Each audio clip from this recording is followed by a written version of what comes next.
What's up YouTube, Capital G here once again talking about the brand new, absolutely amazing and borderline busted world premiere TCG exclusive cards that are going to be released in this year's Megatin. Just kidding, those cards are not TCG exclusives at all, guys. It looks like we all got debated. It was just a prank because, yeah, the OCG players are getting the 3 cards as well, and it's going to be a lot sooner than what anyone would have imagined. Don't get me wrong, the OCG players obviously will always get our TCG exclusives, but who the hell thought it was going to be this quickly? I really thought that maybe they'd get those cards next year. I mean, they're getting the cards announced before they're even released in the TCG.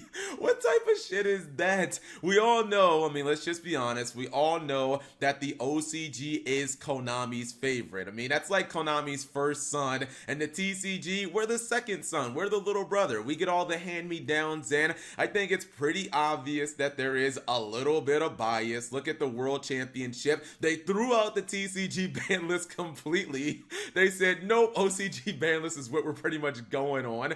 Even Marcelo Barberi said that that was a disadvantage for TCG players. And then obviously when it comes to the imports, OCG players get their imports a lot quicker, but this is like resetting the bar. I mean, this is just absolutely ridiculous. Obviously, when we saw the 3 new Megatins, a lot of people like me, I thought, yes, this will be the cure to our ever-present crippling depression that is not having Max C in the TCG. And obviously Konami has no interest in giving us Max C, which, I mean, I'm okay with. Max C is an incredibly divisive card. Some people think it's broken, some people think it should be at 3, etc, etc, but it really seemed like these were going to be the great equalizers. You know, Dimensional Shifter, this card being a Macrocosmos that you can activate from the hand. Nibiru basically being a spear mode that you can activate from the hand that just wrecks combo decks. Dark Ruler No More being a spell speed 4 against monster effects that turns them all off for the turn.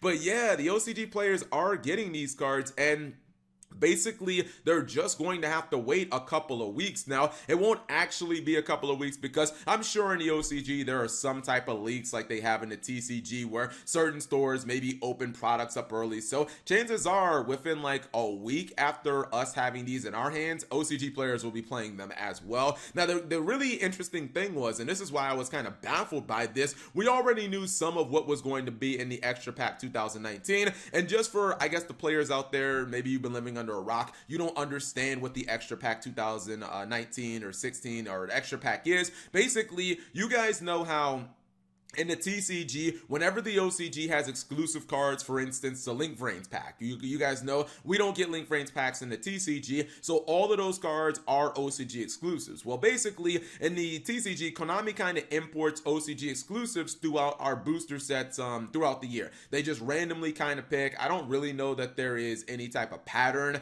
Sometimes we get the cards like, I guess, like the Fire Fist Link Monster, which is coming out in Fist of the Gadgets, and then sometimes it takes them a long time. I mean, we're still waiting on Raid Raptor Wise Tricks, Scrap Wyvern. I would love to play Scraps, but I'm not gonna fucking play the deck without the Link Monster. Forget about that. Or DDD Abyss King Gilgamesh. So we get our imports throughout the course of the year and our booster packs and, you know, our various products. Well, in the OCG, what they do is they have a specific pack every single year that takes all the previous TCG exclusives and puts them all together in one pack. And obviously, we knew that certain things like Dangers and Time Thieves were going to be in this set. I thought it was kind of just like blatantly obvious that, you know, the Danger cards would be in there. They would be one of the pushes for the OCG selling it. You know, obviously, OCG players have looked at the TCG over the last year or maybe the last like 9 months, and they've seen, you know, the Danger cards popping up everywhere. So this is what's going to probably sell it. You have Valkyries and stuff like that.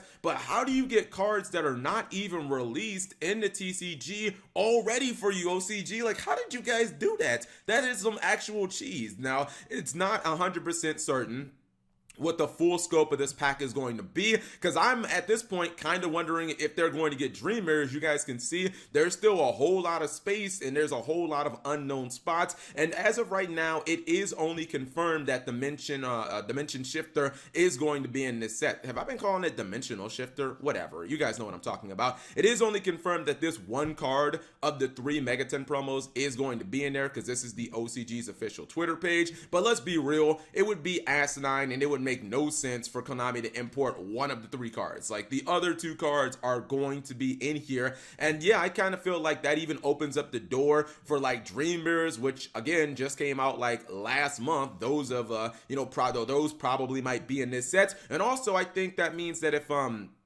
Dream Mirrors are in this set, that maybe they're going to be another one and done archetype, which, God, I really hope that they are. They're terrible. Like, no one really wanted that archetype. We all wanted Time Thieves. So I think that this is definitely an interesting turn of events, and I want to know how you guys feel. We all thought that this was going to be hype and we were going to have something that the OCG didn't have. This would make up for Maxi, but nope. OCG gets it basically a week later. Now, does this change anything? Does this change how I said these cards were going to save the game of Yu-Gi-Oh! And how amazing and impactful they're going to be? Absolutely not. These cards will still be amazing. They'll still be awesome. They'll still be meta-defining. But I just think it's really shady that Konami took our TCG exclusive cards and gave them to the OCG just a week later. Like, what type of shit is that, man? We couldn't even have this. You guys took Worlds away from us. We couldn't even have this for like at least a few months or something like that. But anyways, you guys let me know what you think. Are the OCG just Konami's favorites? We all know the answer to that. You guys don't have to post it in the comments. Thank you guys for watching. As always, subscribe if you have not already, and turn on that notification bell for daily videos.